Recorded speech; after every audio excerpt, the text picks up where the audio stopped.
We're about news, commentary, conversations, truth, liberty, and God. We stand for American values and our flag.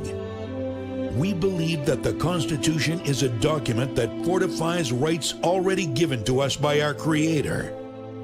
We will not apologize for our love of God and country, ever.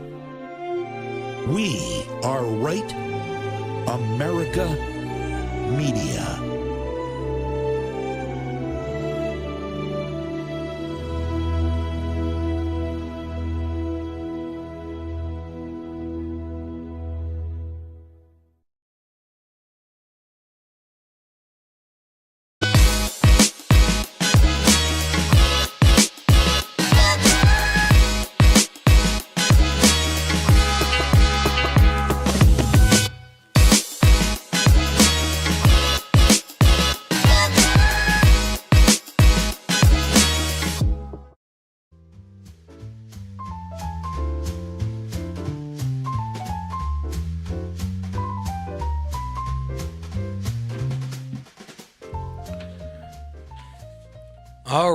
All right. Welcome back to another episode of Blue Collar Intellectual. This week has been absolute shit, right?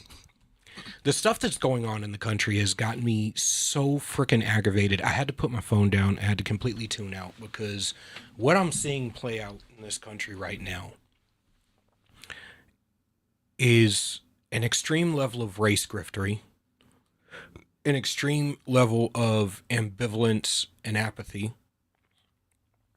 A couple weeks ago, Scott Pressler went viral telling everybody that we are going to lose in major fashion in November because none of the infrastructure has been built at a grassroots, state by state, community by community level that was necessary to be able to long-term capitalize on the votes that Trump brought in this election cycle.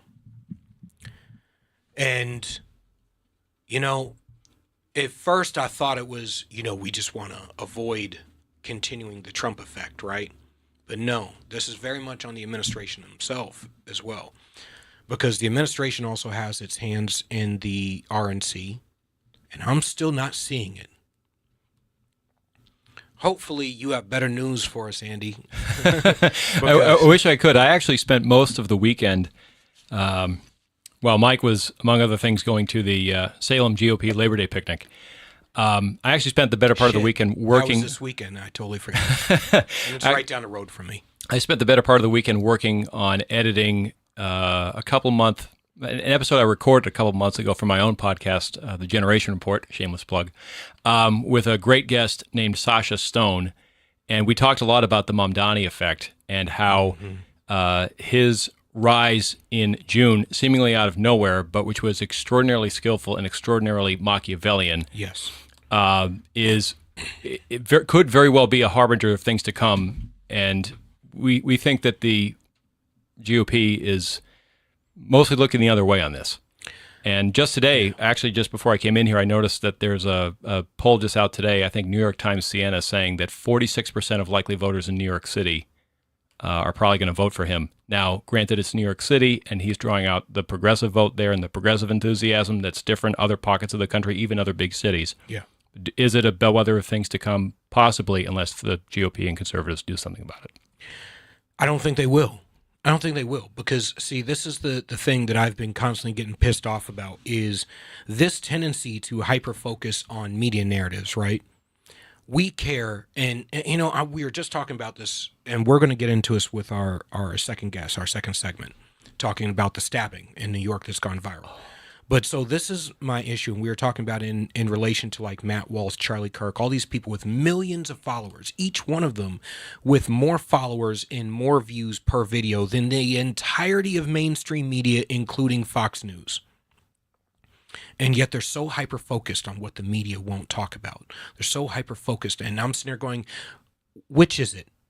You all cheered and jumped up and down and did backflips and stuff like a bunch of freaking teeny boppers at Girls Gone Wild in Miami or Cancun when Elon said, we are the media now. If we are the media, then why are you bitching about what the mainstream media will or won't show? You know they're not on your side. Stop whining about your fucking opponents and get up off your ass and do something. But instead, what do, right? It's got to be more race griftery. It's got to be black people are hunting down white people. White people, we're not the real white supremacists. We just think that all black people are a bunch of degenerates. And I'm going, you can't say both things. And at the same time, I don't see anybody getting activated on the ground in most of the states throughout the country where we need people. We have a federalist system. It is designed to work from the bottom up, not the top down. Top down, right. And we're begging for the RNC to save our local communities instead of getting up off of our asses and getting into the zoning boards, executive council meetings, the school board meetings, the town council meetings, the city council meetings. We're not getting activated on the level that we should be. And, you know, to my co-host for Granite State Live, he keeps talking about how, we continue to have all of these damn career politicians who pop up every election cycle to run and run and run and run. Why can't we have new blood? Well, guess what? If there was new blood, would you actually support him? No. The reality is we'll still run them through the gauntlet. The system itself beats down new candidates. The system itself does not want to change. And very, very, very much a part of that system is the apathy of the average Republican, the average conservative, the average American to just pass the buck along. You just pass the buck, you ignore everything happening in local community. Guess what? Then it becomes an issue that the state has to address. Then you pass the buck and you don't get active in your state. Now it becomes an issue that the federal government has to address. How many times are we going, and you know, this plays right into the left's playbook, right? Because they want top-down power. The more we refuse to get active at a local level, the more we pass that buck up for them. And the moral superiority component is just the elephant in the room that I hope that the conservative side starts to take a closer look at and what it means. Just one quick example of that, we've talked on the podcast before about the protests that Mike and I have gone to, especially where Maggie Goodlander and Jake Sullivan have been. Yep. And to see the presence that a few of us, loyal patriots had at some of these protests saying, hey, Jake, hey, Maggie, we don't think you really represent us too well. Here's our reasons why, and sort of, poking the rib a little bit with our 5 or 6 signs. It pales in comparison to something like the Belknap GOP cruise back in late May, when there were about 20 to 25 people who showed up to the docks in front of the Weirs Beach boarding area for the Mount Washington just because there were Republicans gathering and conservatives gathering in Weirs Beach. I mean, there's a differentiation there that until that gap starts to close, nothing's certain. And as I think we talked about, not last week, but 2 weeks ago, National Community College was a really interesting venue, a really interesting experience to go to for a lot of reasons because, for as much as the realities are diverged right now, they're growing more divergent by the day, by the week, by the month. And people need to recognize that. What I'm seeing is this Mondani effect. We're expecting to see more outright socialists running for office. I mean, we saw it with AOC, right? And here's the crux of what is pissing me off is people lambast the fact that AOC and the squad made it into office. And I'm sitting there going, where the hell were you? You didn't launch an opponent. You let her walk straight through a primary, whoop the shit out of an incumbent, a 30-year incumbent, and walk right into office. And guess what? Now she's there. In a progressive area, she knocked thousands, 10,000 doors, and she managed to beat a 30-year incumbent who didn't take her seriously. Well, guess what? You know who wasn't taking her seriously? The GOP. And with this Mondani, America's not a socialist country. Newsflash, we're 95% of the way there, like we were discussing a couple weeks ago. We're in the eye of the storm, right? Yeah. The pendulum finally started to swing back to the right. And instead of actually making sure that's a long-term change, everyone wants to spike the football and take a knee and act like the game is over. Like no, the game's over, we need to run up the score. Yeah. Because right now, and this whole thing with Arena, who just got stabbed on the subway in New York. Goodness. The reaction on the right is so visceral and disgusting. And I don't mean like anybody defending this asshole who should have been, he honestly, he should have had the death penalty a long time ago.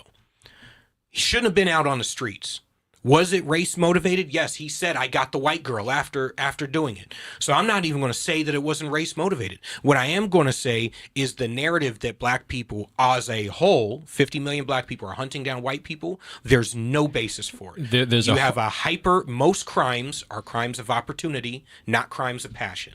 Most crimes are issue of opportunity and proximity, not issues of passion, race, religion, all of that shit. But this disgusting narrative. Yeah, there's a horrifying counter reaction to it it's just very regrettable. But just to move to the events recap quickly, as I was saying before, Mike was at the Salem GOP Labor Day picnic. He was also, I was told, at the Young Republicans barbecue at Howard's Pearl Farm in Loudon. Trying to remember if this is yesterday or the day before. It was the day before yesterday. There's Mike in the back there somewhere in the checkered shirt. Apparently it was about 20 to 25 people there. It was raining, but apparently it cleared up just before this venue actually happens to be, as it so happens, where I met you and Mike and Scott Brown last year. Yeah, it was a good event. I like going to it. I like the fact that the young Republicans in the state are finally starting to rebuild after having an election cycle basically sitting out. Yeah. They're finally starting to rebuild and everyone's finally starting to get active. And I'm liking the fact that they won't be quiet and won't go away. Yeah. And just to get through this real quick, on Friday of this week, September 12th, Mike and I will be supporting our friends at Turning Point Action, including New Hampshire Field Rep Davis Miller. Nice. At TPA's Make America Healthy Again Fall Freedom and Trivia Night in Stratham at Scammon Pavilion at 6 p.m. And the following day, we'll be in Greenland on the Seacoast for the Seacoast Republicans Farm Flag and Freedom Festival from 1 to 4 p.m. Very quickly, also want to give a special shout out to our friend Denise Katz, who has volunteered to be Citizens Doge's Stratham Town Captain and Rockingham County Captain. And that's the read for this week. So are we hopeful that some things are happening? We are cautiously so. I personally can't believe that the relative disquiet in the country of just this kind of roiling discontent with the way things are and these kind of skirmishes that we're seeing politically and most of it just kind of showmanship, I think it's going to give way to something else pretty soon. And I hesitate to say what that's going to be. I don't want to make any predictions that'll make me look, like I'm getting over my skis, but I'm nervous about what's coming. But right now we need to understand that on our side of the aisle, we need to understand that that's where things are and to take action in the face of it and not be afraid. God, I hope so. Everybody, get active in your local communities. Up next, we're going to have Nils Gravilius, a friend of the show, to get down into the nitty-gritty of everything that happened with this horrific subway stabbing in New York City. Because, hey, Daniel Penny made the subways less safe, right? Or maybe is it that we have a whole bunch of criminals that we refuse to keep locked up? We'll get to see in a few minutes.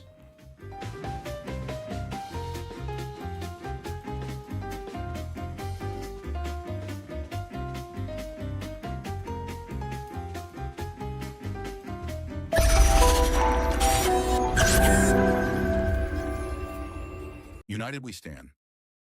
A Marine's Fight, written by Marine Corps veteran Julian Essiard. This book examines the deepening fractures in our nation, political division, government overreach, and a fading sense of shared responsibility, and offers a battle-tested path forward.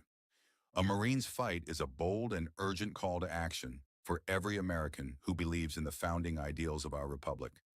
United We Stand. A Marine's Fight can be purchased on Amazon.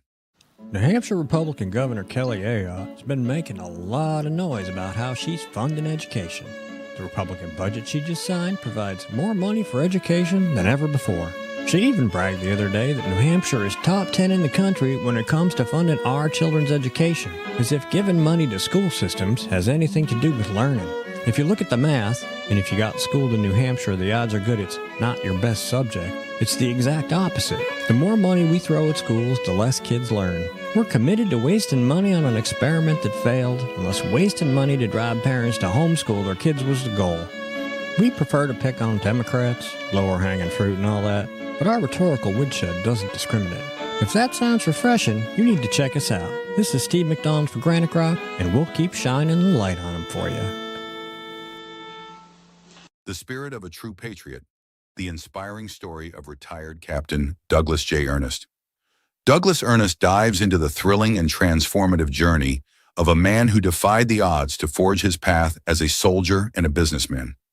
This book is more than an autobiography. It's a call to action. Experience the remarkable story of a man who never takes no for an answer. You can find The Spirit of a True Patriot, the inspiring story of retired Captain Douglas J. Ernest, on Amazon. This could be the moment we've been waiting for, the chance to feel alive. Sometimes we forget we live in one of the most beautiful states in the country.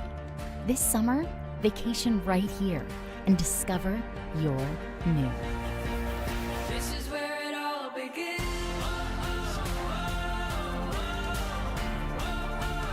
This is where it all begins.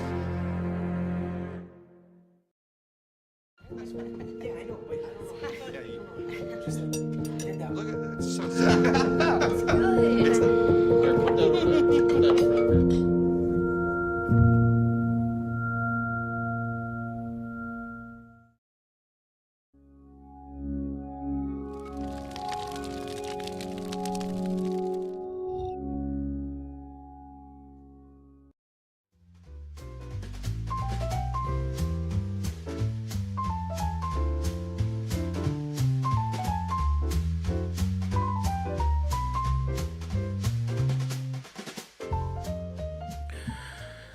All right, welcome back to the Blue Collar Intellectual Podcast. We're in our second segment again.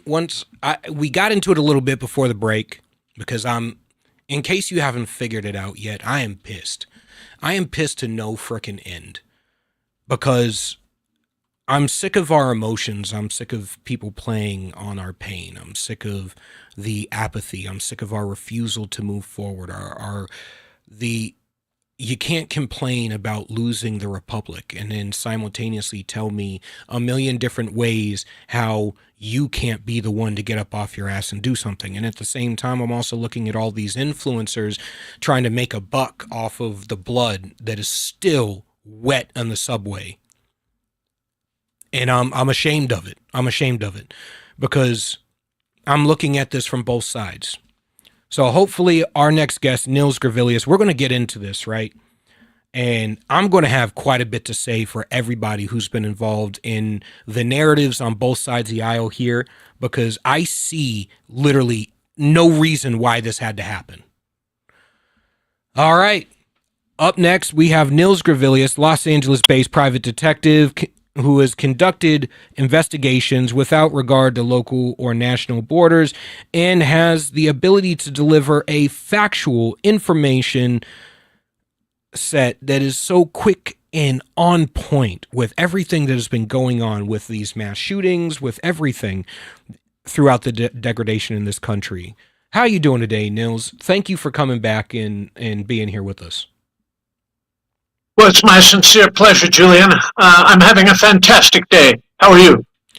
I find myself struggling. I find myself struggling. I mean, I got my coffee, so hopefully I'll wake up at some point soon. But I'm looking at this stabbing in North Carolina. I'm looking at this immigrant, Irina Zorstuka. All right, I know I just butchered her name, but 23-year-old Ukrainian refugee who came to the United States following the Russian invasion of her country, who was fatally stabbed on her way home from work at 10 p.m. on August 22nd. What I'm seeing in this reaction, and I'd like you to opine on it and tell me what your thoughts are. I see a man who never should have been on the streets in the first place. I see a man who probably should have had a death penalty already and deserves the death penalty. Trump just said he's filing federal charges. The DOJ has filed federal charges against this man. We go by the rule of not naming them because I don't want to make these assholes famous.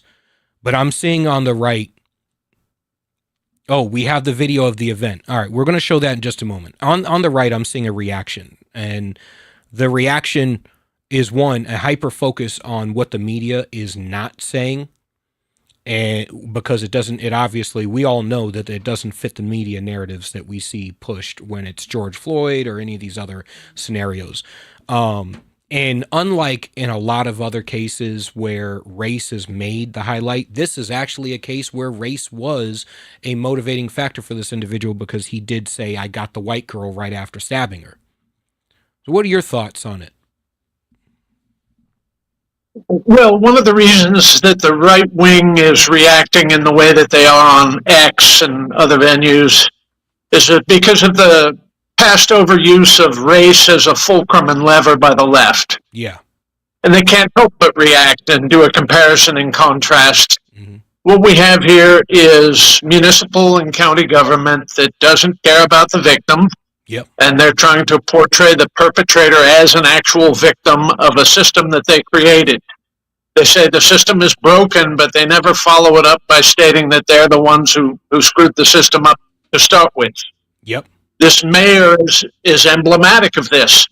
The reason that this man feels so free to behave like this on the subway is because he's never faced any real consequences at any time for anything that he's done in the past.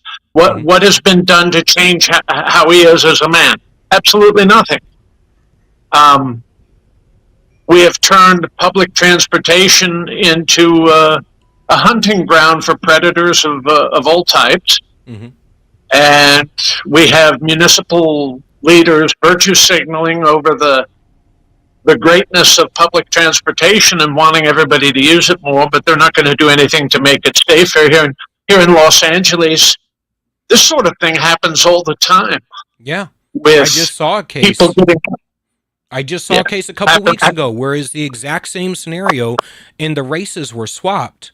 And it still didn't make the news because it highlights the broken system that the left created.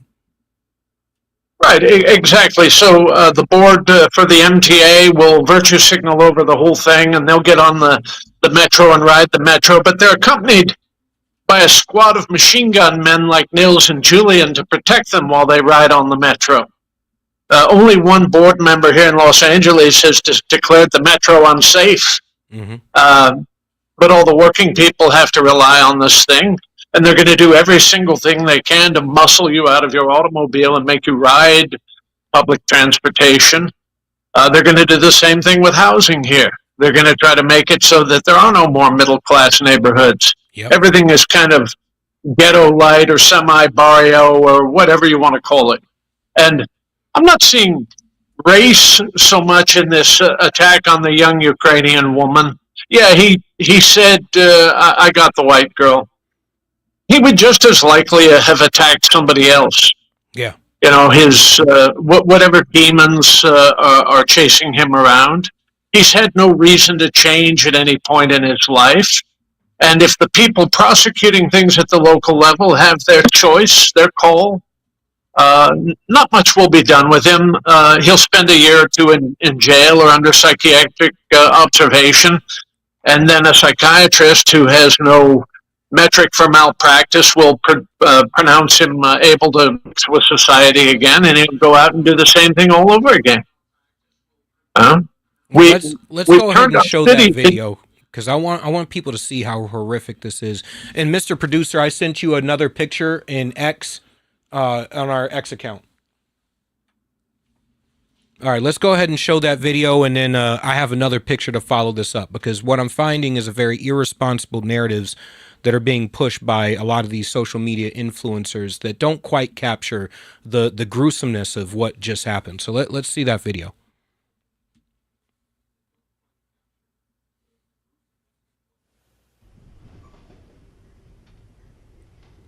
Here we go. Nice young girl gets on the bus, or gets on the train, sits down.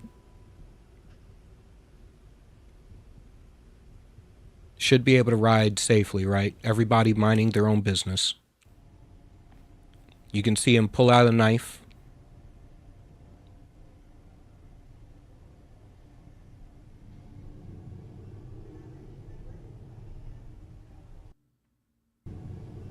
Stabs her.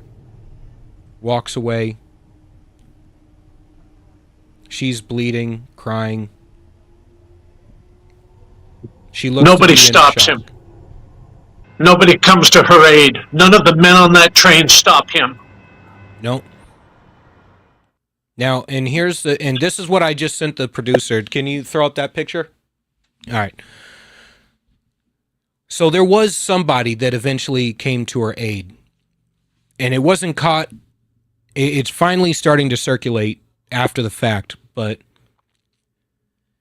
the fact that nobody tried to stop him in that moment, and this hurts. So this man tried to render aid as she's bleeding It was out. too late. Yeah, she's already dead by then. Yeah. By the time you have that much blood on the decks, you're dead. Yeah. So and this is where we live in a society of weak men who are unwilling to stand up against evil. There's that old phrase, all it takes for evil to prosper is for good men to do nothing. Well, I fail to see that there are good men present when you can allow this type of atrocity. Well, and look what happened to Daniel Penny. Yeah. He was prosecuted for taking action last fall in advance of that verdict where he was acquitted. I had people bite my head off on X when I said you act anyway.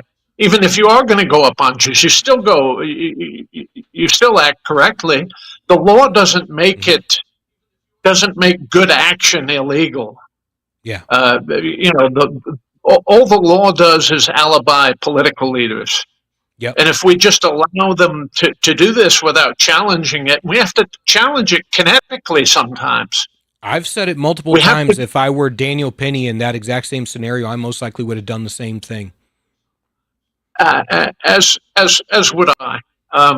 Now, somebody is going to say in the very near future that the perpetrator of the young woman on the train had no criminal intent, that he didn't know what he was doing. I'm going to point something out. He knew enough to flee.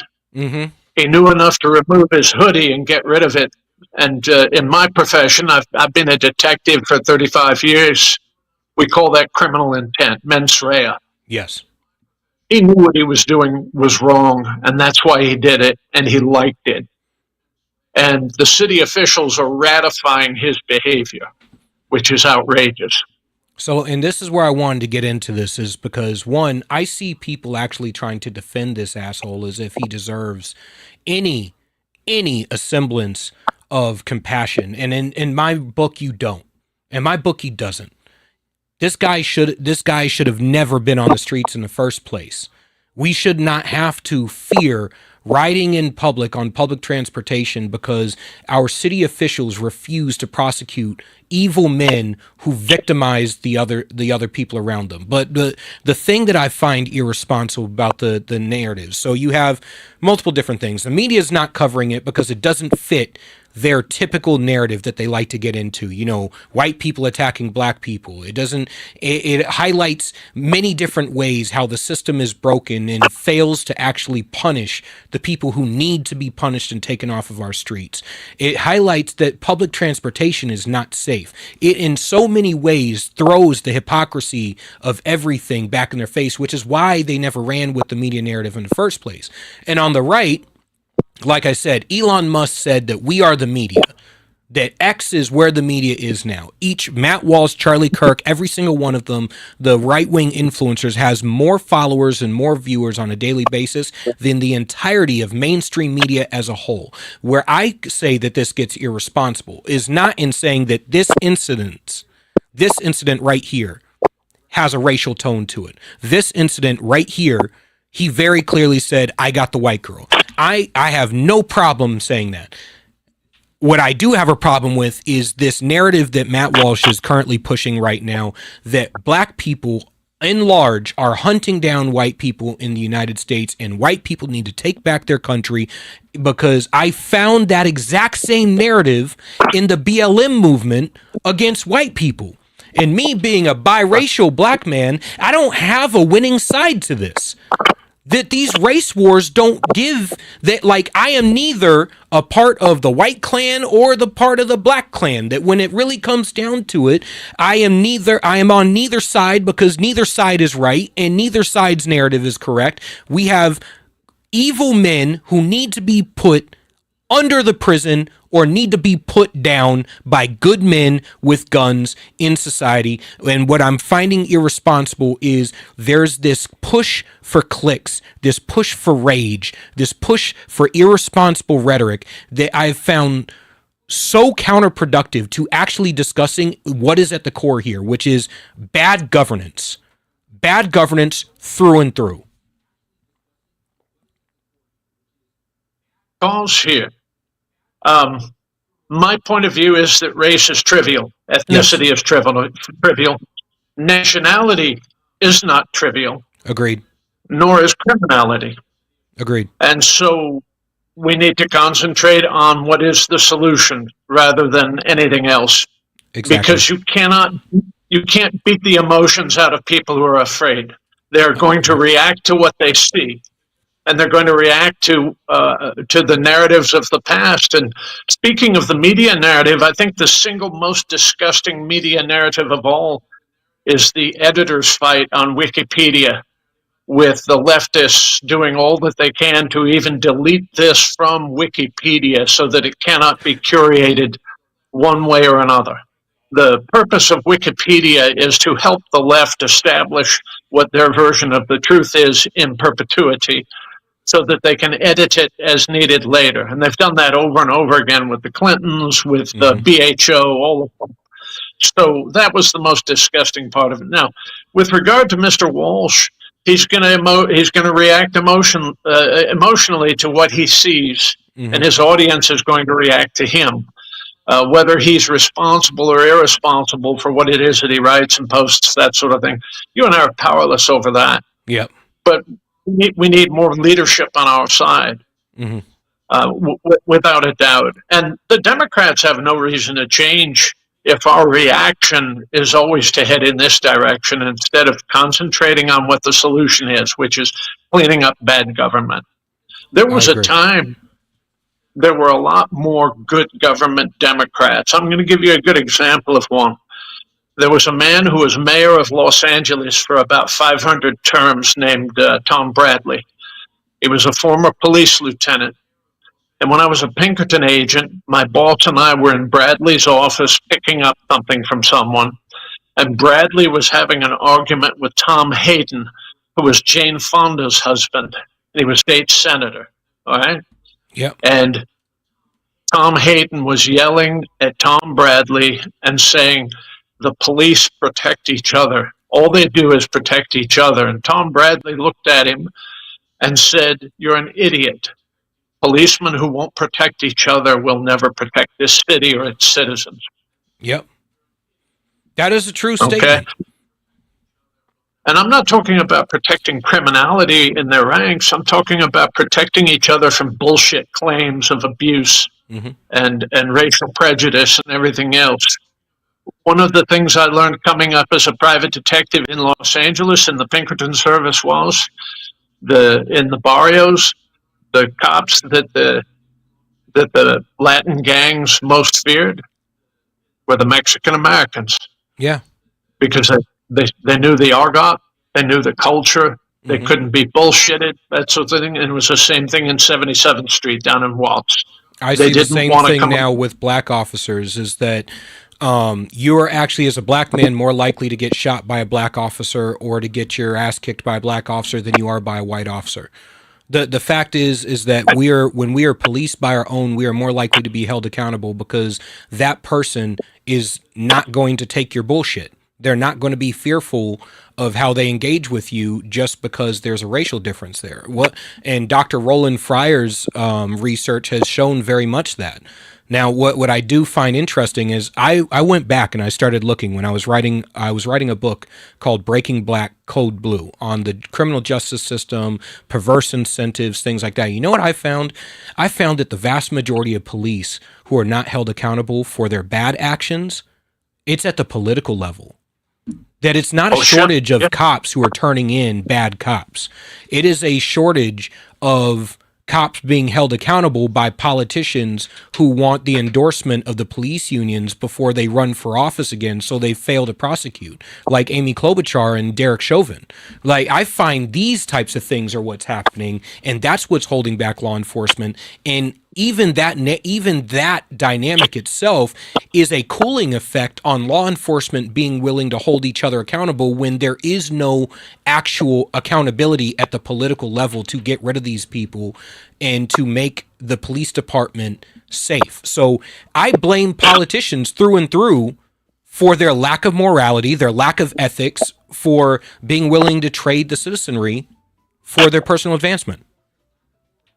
I think you're precisely correct. You show me a bad police agency, and I'll show you a bad government. 100%. It's always, yeah, it's always been that way. During the LA riots, it occurred to me I was protecting property in the Garment District, and I was awake for 72 hours straight with an M1 Garand and a SIG P220 to hold off crowds of people with pickup trucks and tow chains wanting to pull the roll down steel doors off the frames. That they were doing this to appease the people that they counted on to vote them into office. Yep. And to do their manual labor and that sort of thing. It was no longer about justice or injustice for Rodney King or anything else. Mm-hmm. It was just about violence and retribution and that sort of thing. The local media even celebrated the 92 riots, and they called it an insurrection and a revolution, that sort of thing. And then when insurance companies started denying claims because it had occurred in the act of an insurrection, suddenly the LA Weekly and LA Times were backpedaling and calling it a criminal event rather than a political event. Well, it was a political event staged by the hard left. Yep. And there are a lot of I will say something else. You will not see sustained riots in any city of this nation without partnership of local government. That's why it occurred for 120 straight days in Portland. That's why Minneapolis was inverted for 90 days. Yep. It's because the local politicians were part of the riot. They were the ones driving the getaway car for them, not charging them with anything. You know, the only person that they could get around to charging in those riots in Minneapolis or Wisconsin was Kyle Rittenhouse. Yep. You won't find a whole lot of people charged with anything. And it went on for weeks and weeks and months without consequence. Without public assistance, without NGO money, there's far less hard left organization. Mm-hmm. And at the moment that they think that rioting will be good for them, they'll start rioting again. Mm-hmm. You know, Acorn is Black Lives Matter, is Occupy, is No Kings. It's just the Marxist hydra of the left. When you strip away the masks and the Portland tuxedos of the Ku Klux Klan, it's just a bunch of flabby white Marxists peppered with a few black people, a few Latinos, and lots of bizarre men, women with purple and green hair. That's what it is. Well, I want to thank you for coming on. It's always a pleasure to have you on. Tell people where they can go and support you real quick.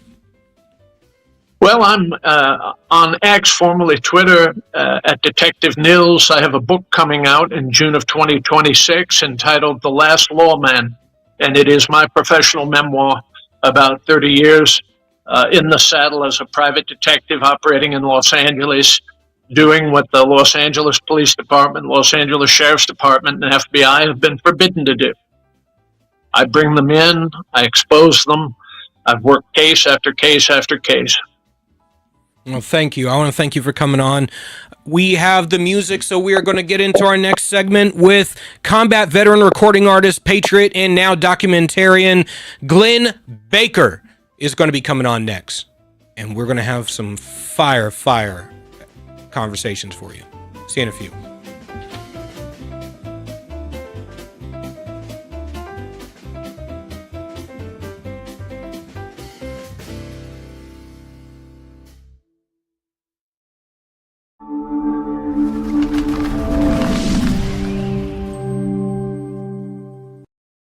United We Stand.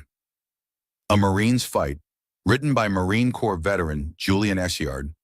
This book examines the deepening fractures in our nation, political division, government overreach, and a fading sense of shared responsibility, and offers a battle-tested path forward.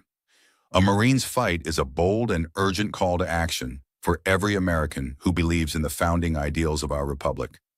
United we stand. A Marine's fight can be purchased on Amazon. Would you rather spend time with family and friends in the pool or at the barbecue rather than landscaping your yard? Well, Augusta Lawn Care is here to help you with all of your landscaping needs. Proudly serving Southern New Hampshire, we handle everything. Weekly mowing, spring and fall cleanups, bush trimming, mulch installs, lawn treatments, aeration, dethatching, and even snow plowing and salting when the dreaded winter hits. Call Augusta Lawn Care today and let your yard be the best looking yard on the block. Call 603-331-4768. Augusta Lawn Care, locally owned, professionally done. Call 603-331-4678 or visit us online at augustalawncareservices.com/Londonderry. That's augustalawncareservices.com/Londonderry.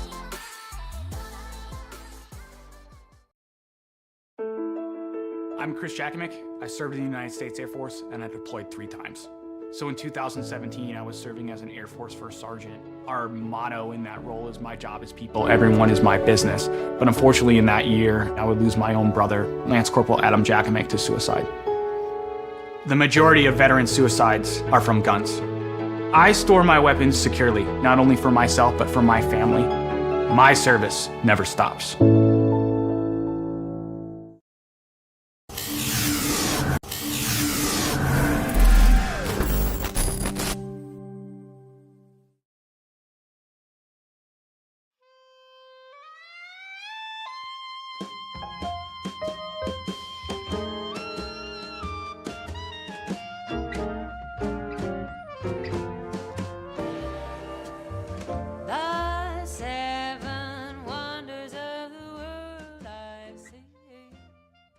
It says, I woke up this morning and looked out the door to a country I don't recognize. They put masks on our face to hide our pain, and there's no fire in most people's eyes. And it's still true today. It's still true today that they've tried to destroy the American spirit. And in some instances, they've done a dadgum good job.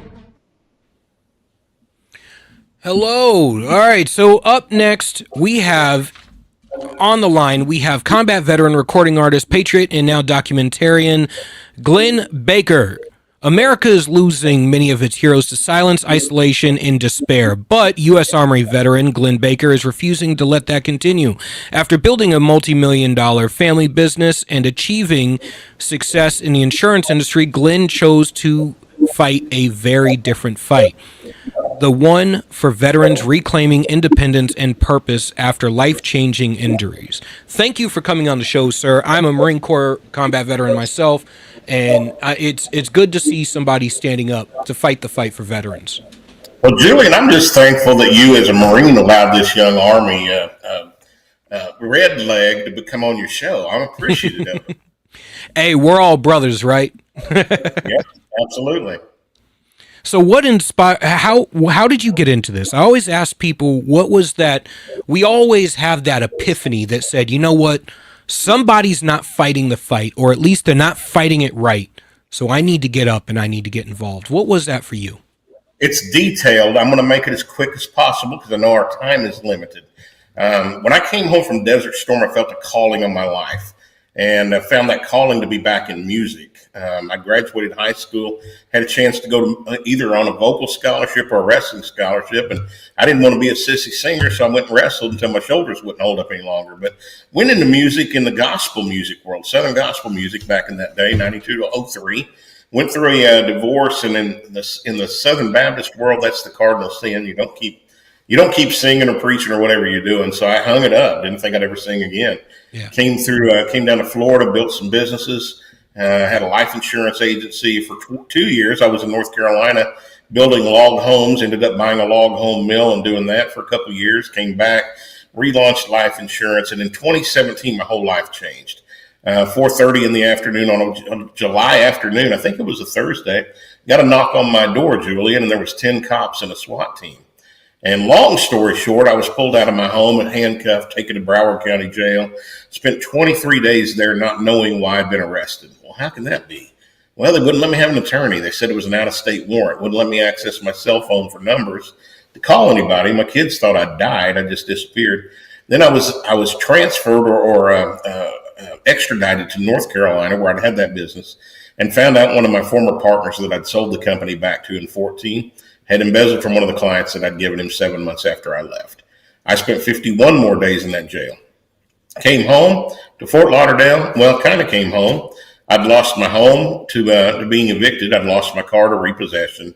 80% of my life insurance business taken because of a financial accusation. And the night after I got home, an infection I'd caught in that jail that they wouldn't treat me for went into my right eye and destroyed my cornea. Blinded me. I've had 2 cornea transplants since then. Can you see how lovely this eye looks? I still don't see very well out of it. But when that happened to me, I spent about a year really not caring whether I lived or died. I just didn't know how else to go on. And God showed up again. He was with me while I was in jail. It's a whole other story. But I came back into music. A buddy of mine picked me up for dinner, took me out. There was a live band playing 80s music, and I was singing and laughing and enjoying myself for the first time in a year. And singing for the first time in 17 years. And in the middle of a song, this little lead singer girl came over and handed me her microphone. And I can't explain how that changed my life. There was a fire of hope put back into me. So I launched. It took a year to get my voice back. It took another year to get a band together. Ended up in Nashville writing songs, and I wrote a song called Freedom was my first release. My second release, No New Normal, started getting some attention. And then I got a call to go join General Flynn on stage, and we were raising money for an organization that was putting an exoskeleton on a paralyzed Marine. 7 years in Afghanistan, 7 years paralyzed, and he was able to stand up and walk around with the help of this exoskeleton, which just broke me again. I knew I had to help, so I wrote a song to honor that organization that was helping. And last summer, when I went to shoot the music video, I found out they weren't helping veterans anymore. And what do you do when you find that out? You either don't do anything or you get up and you do something. Yeah. And God said, it's your turn. And so we filmed the movie, Finish This Fight, Diary of a Pissed Off American Soldier. That's now become a podcast. In fact, I just got off right before we got on with you. I've got a book coming out later this year, and now we have a foundation, the Finish This Fight Foundation. And we just got back from New York, taking our first veteran there to put him in an exoskeleton. He took his first steps in 31 months in July. Nice. You know, I gotta say I've been in that position of not knowing whether you want to keep going, and to be honest, I've been struggling with that for a very, very long time. And every single day you wake up and you try to think of reasons to keep fighting. And for me, that's been my wife and my kids. And then it started like, I want to say almost 10 years ago.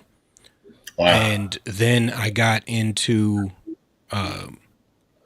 politics, trying to serve, trying to make a difference, because I realized that when I spoke, people listened. And I had something to say that apparently people wanted to hear and needed to hear. Right. And that, I think the more veterans specifically, more than anybody else, who get active and get out there to try and make a difference, the better this country is going to get.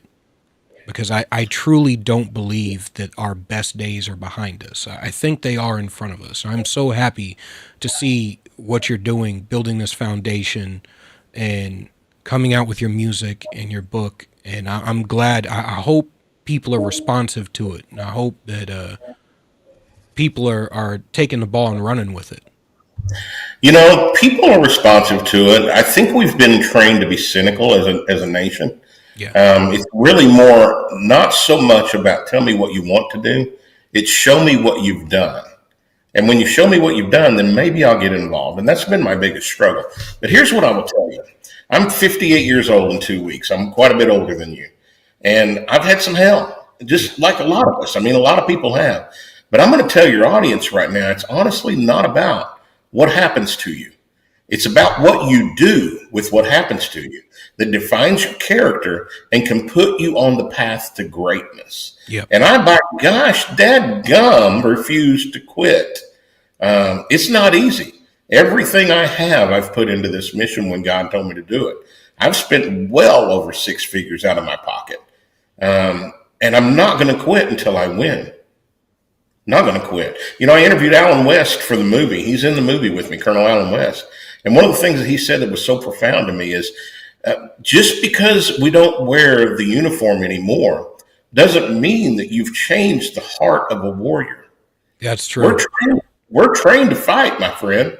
Yep. And there comes a time when some of us get hopeless. But here's what I'll tell you, and I don't know your belief. I don't even know you. But there is hope, and it's in him. I got in touch with my faith, and it has made an amazing difference in both my ability to keep fighting and my ability to fix that pain deep down inside. Mm-hmm. Well, he says he is peace, and without him there is no peace. And I found that in that jail cell. Brother, I was in an 8x10 for 73 days, 23 and a half hours a day. Mm-hmm. And he was just whispering. God's never really loud. He's a gentleman. And he would whisper, he said, Clint, quit looking with your eyes and smell them with your nose and taste them with your tongue and feel them with your fingers and hear them with your ears. This isn't what I've got for you. This isn't the real. This is temporary. I've got a plan for you, and it's going to be to prosper you and not to harm you. It's a plan for a future. And if you'll trust me, I'll take what's meant to harm you, and I will turn it into something amazing. And he's done that, Julie, and he's doing that in the public eye right now. I've been praying a lot lately. I'm going through my own struggles, and God keeps telling me to keep fighting. He keeps telling me to keep going forward. That the world only becomes hell in a handbasket. It only devolves to where we're going, where it seems so many feel that we're going, if we stop fighting and we stop giving up, and we start giving up. I mean, giving up on ourselves, giving up on each other, giving up on this beautiful country that we have. I think the next step for everybody needs to be really sitting down and thinking about what drives you. What drives you? If you don't find anything, find something that drives you. Yes. Find your passion, because, man, it's not fun living in a world where you don't have some passion. Something that just lights your daggum fire up, you know? Yeah. It makes you feel aimless. It makes you feel like there's nowhere to go. If you have nothing that drives you and you have nothing beyond yourself that you believe in, then all of a sudden when life really hits you, and I mean nothing hits harder than life. When life hits you and knocks you down, you start to realize you don't have reasons to get back up if you don't have something that you're going towards. You don't have a passion. You don't have a fire in your belly. We all need that fire, especially men these days. We need that fire. Well, and that's why you need to find something to get involved in. Now, maybe God's going to give you a direct job like he did me, or like he's done Julian, or maybe you're going to find somebody that's doing something that just lights you up. Mm-hmm. Like, man, I need to get a part of that. Here's the thing. You got a choice every day. You could sit on the couch and watch a podcast, and that's great. You're going to get some good information, but what are you going to do with the information? That's where it counts. Get up and do something. And when you do, it seems to me, man, that depression, that hopelessness, that fatigue, it goes away. And we get a chance to get up and be a part of something. And not just to be a part of something great, but be a part of some people that are doing great things. Because I'm going to tell you, you become an average of who you're around. I can tell you, I can look at people and just look at their 5 closest friends. I'm going to have a pretty good idea what they're going to be like. Yeah. I've seen that more. Oh, God, I've seen that more and more. That I've watched good people devolve based on who they're around, and I've watched bad people change for the better based on who they're around. And I think the fastest thing you could do to make a major difference, both in your own life and the lives of others, your community and your country, is to take stock of the people that you have in your presence. Are these people pushing you forward? Are they holding you to account for your failures? Are they making you grow? Because if they're not, then why are they around you? Oh, and Julian, accountability absolutely sucks. It beats our ego to death. It's not me. Oh, come on now. Really? Yeah, me. I'm the one that screwed up. I'm the one that dropped the ball. And if I don't face that and make that change, I'm going to stay right there. But if you can take a look at yourself and say, you know what? They're right. Guess what? You become a better man. The most painful thing, I had a psychology professor at one point who told me introspection is pain. And I had heard that multiple times throughout my life. My dad used to say it. I had sergeants when I was active duty, they used to say it. But it really hit me because you don't, when you're in good times, you don't think about it, right? You don't introspect during good times. You only look in the mirror during bad times. And when I hit bad times more recently, I looked in the mirror and I started to take stock of every failure that I've made and take extreme ownership of everything that I've done that brought me here. And not just extreme ownership of my own actions, but extreme ownership to the degree that I took ownership of how other people reacted to my actions. And that gave me a level of direction. I immediately knew, all right, if I'm going to fix anything that is going wrong in my life right now, I have to start with fixing myself. Julian, you're speaking so much truth. I'm a God lover. I really am. God's gotten a hold of my life in the last many years and made some. I've served Him, but I did it kind of like the normal Christianese kind of thing from a pew and maybe even going out and singing about Him and that kind of thing, and that's cool. Nothing wrong with it. God's going to use you right where you are. But I found something that I'm going to tag with what you just said. The Word says that without faith, we can't please God. What's that mean? Well, He wants us to come to Him in faith. But most of the time, faith is not found in the comfortable. It's not found in the easy. It's not found in the really lit places that are happy. Faith is found in the daggum 8x10 jail cell. Or it's found in the foxhole when you're surrounded. Or it's found in the hard times. Or it's found when you get the health scare. That's where you find the faith. Yeah. And then again, you have a choice with what you're going to do with it. Are we going to sit around and whine and complain and just feel sorry for ourselves? Or we're going to say, okay, no matter what, God, I trust you. And you're telling me to do something. I'm going to get up off my blessed assurance, my butt, and I'm going to trust you. And I'm going to actively trust you. Yeah. He's told me to do some big stuff, my friend. My goal in the next 18 months is to raise $15 million and put 100 exoskeletons on 100 paralyzed chest down veterans so that they can walk again, because the government's not doing it. No. There's been less than 100 done in the last decade, and over 20,000 men and women qualify for it. They're not doing it. So, well, okay, let's cry about it, or let's get up and do something about it. I'm going to try to do something about it. And no, not try. I'm going to do something about it. Yeah. I think the way our government has responded to the amount of broken veterans in this country has been utterly shameful. And it pains me working in politics because, I see even veteran politicians, every single election cycle promises, we're going to fix the VA, we're going to do this, we're going to take care of our homeless veterans and stuff. And what I see every election cycle? As soon as the election is over, all those promises go right out the window. Because the reality is that they need the problem to persist in order to run for office the next time. I've actually seen more the use of veterans issues not in any honorable or empathetic or genuine way, but it used as a cudgel against all the things we don't like. So it's like, oh, well, instead of doing Pride Month, why don't we do a Veterans Month? I was like, you could celebrate veterans anytime. You don't need a month to do it. All you have to do is stick by your word and do the things you said you were going to do, but you don't. Stop using us as the cudgel to beat down the things you don't like. And if you're going to really have an issue where you really going to stand up for veterans, don't wait to do it until you can use it for political purposes. Do it because you believe in it. Do it because it's the right thing to do.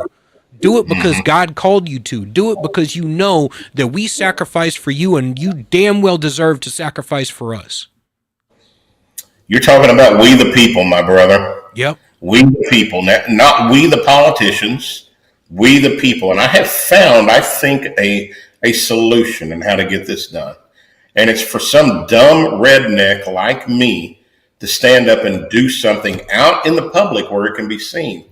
I'm going to embarrass the crap out of them. Mm-hmm. We've made a deal with a company coming in from France with technology that's a decade ahead of anything in the United States in the exoskeleton world. And do you know why it's a decade ahead? Because there's not any money in exoskeletons for veterans, but there's money in super soldier technology. Yes. And that's what they focused on. So old Glenn, little old Glenn, 5'4" on a good day, is going to do everything I can do to get 100 men walking in the next 18 months. And we're going to march into Washington with our exoskeletons on and embarrass the crap out of some people.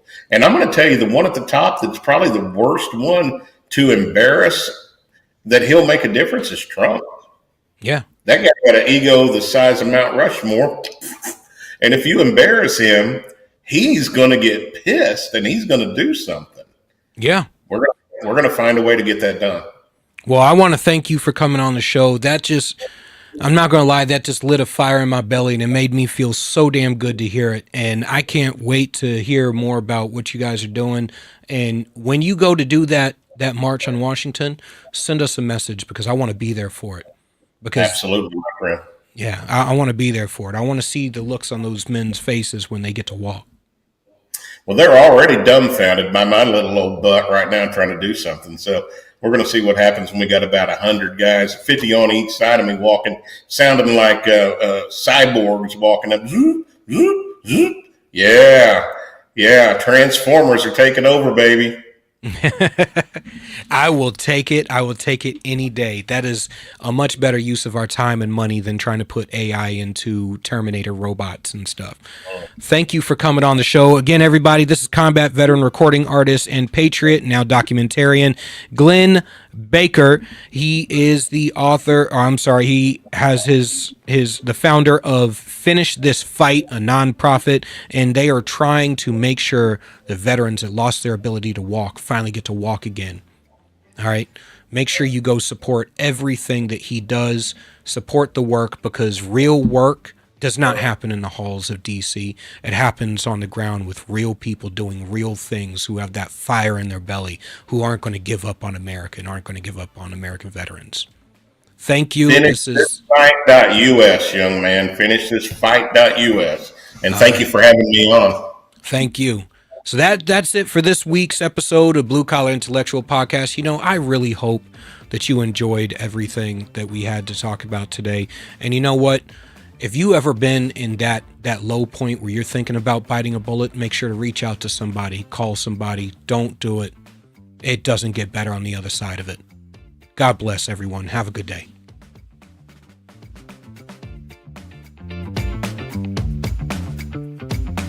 United We Stand. A Marine's Fight, written by Marine Corps veteran Julian Eschyard.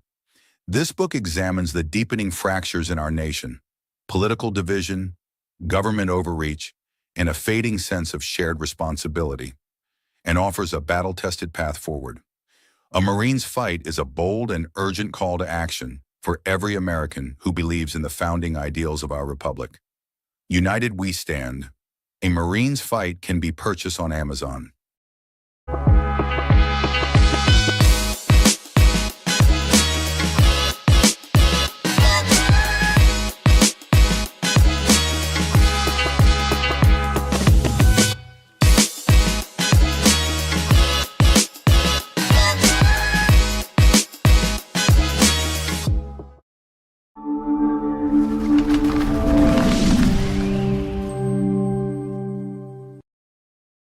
United We Stand. A Marine's